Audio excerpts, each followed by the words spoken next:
Guys, আশা করি সবাই ভালো আছেন। আমি আজকে নতুন একটা ভিডিও নিয়ে শুরু করতে আসছি। আমি বাচ্চাদের জন্য একটু গ্রিলের মতো করছি ঘরোয়া উপায়ে।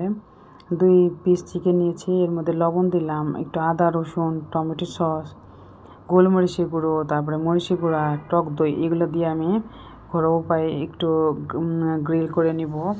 এই ভিডিওটা আমি বিকালে বানাচ্ছিলাম, গতকাল বিকেলে। বাসার খাবার দিয়েই বাচ্চাদের ট্রাই করবেন গাইস। বাইরের খাবারগুলো বেশি একটা স্বাস্থ্যসম্মত না, আমি বেশিরভাগই ট্রাই করি। তারপরে আমি এটার মধ্যে খুব ভালো করে মেখে নিচ্ছি। আমি চিকেনগুলোকে একটু কেচে কেচে নিয়েছি যাতে মশলাগুলো ভালো মতো ঢোকে। আপনারা এটা মেখে ম্যারিনেট করে রাখতে পারেন, সেক্ষেত্রে রেজাল্টটা আর একটু ভালো হয়। আর সময় না থাকলে আধা ঘন্টার মতো রেখেই ভাজতে পারবেন।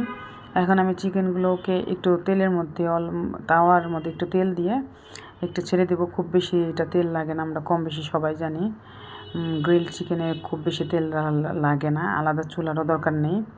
আমি এগুলো একটু ভেজে নিচ্ছি, সাথে আমি একটু লুচিও করব। লুচি আমি বাচ্চাদের ট্রের মধ্যে আমি বেশিরভাগ চেষ্টা করি একটু অ্যাট্রাকটিভ করার, কারণ ওরা একটু আকর্ষণীয় করে সাজিয়ে দিলে কিন্তু ওরা খুব ভালো খায়। এদিকে আমাদের কাজের মাসিটা খবর নেই, আমি একা একা এগুলো করছি, উনি শুয়ে আছে, ওনারা ডাকছি, দেখেন কী অবস্থা। আমি এগুলো এক হাতে ক্যামেরা দিয়ে এক হাতে ধরছি আর আরেক হাতে ধরছি, মানে কিছু করার নেই। এদের আমাদের পায়ে পায়ে ধরে থাকতে হয়, এদের বেশি কিছু বললে এরা চলে যায়। উনি আমাদের বাসায় আজ 10 বছর আছে, ভালো আছে, কিন্তু কিছু কিছু স্বভাব অনেক খারাপ। এগুলো মেনেই কাজের বুয়া রাখতে হয়, আমাদের কিছু করার নেই। এখন আমি এক হাতে ক্যামেরা ধরছি, আরেক হাতে আমার স্ট্যান্ডটা, আগে আমি বলেছি আমার স্ট্যান্ডটা বেশি একটা ভালো না, আমার স্ট্যান্ডটা কিনতে হবে। এই কারণে আমি একটু ভিডিও বানাই আর একটু করে এরকম করে আমি 2 বাচ্চার জন্য 4টা লুচি বেলে নিলাম। এখন এক পাশে আমি চিকেনটা দিচ্ছি, আরেক পাশে আমি লুচিটা ভেজে নিব। এদিকে তো ওনারে ডাকতে ডাকতে একটা সময় উঠে আবার দাঁড়িয়ে আছে, মানে কিছু কমন সেন্স এদের নেই যে আমি একা একা করছি, আমার তেলও ছিটে আসতে পারে গায়ের মধ্যে। এই সমস্ত জিনিসগুলো এগুলা মানে বোঝা উচিত, এরা অবশ্য বুঝেও না, বলেও লাভ নেই। তারপরে আমি যাই হোক একে একে আমি করছি। আমার বাচ্চাদের অলরেডি ক্ষুধা লেগেছে, আমি সরিষার তেল দিলাম কড়াইয়ের মধ্যে, তারপরে আমি লুচিগুলো দিয়ে দিচ্ছি, তারপরে লুচিগুলো একটু একটু করে আমি ভেজে নিচ্ছি। আর দেখেন এদিকে এখন উঠিয়ে করে দাঁড়িয়ে আছে। মানে এই সমস্ত মানুষরা আসলে কি বলবো, কিছু তো বলার নেই। তারপরে মাঝে মাঝে খারাপ লাগে দেখি গাইজ, মানে আপনাদের সাথে শেয়ার করি। মানে কমন সেন্স একটু এদের কমই থাকে, মানে এরা যতটা সম্ভব আরামে থাকার চেষ্টা করে, মানে আর কি। আমাদের বাসায় উনি অনেক আরামে থাকে। তারপরে যাই হলো, আমি যখনই লুচি ভাজবেন গাইজ, আপনারা তেল এইভাবে করে ছড়ে ছড়ে দিবেন। তেল একটু কম হলো এইভাবে করে লুচিগুলো খুব ফুলে।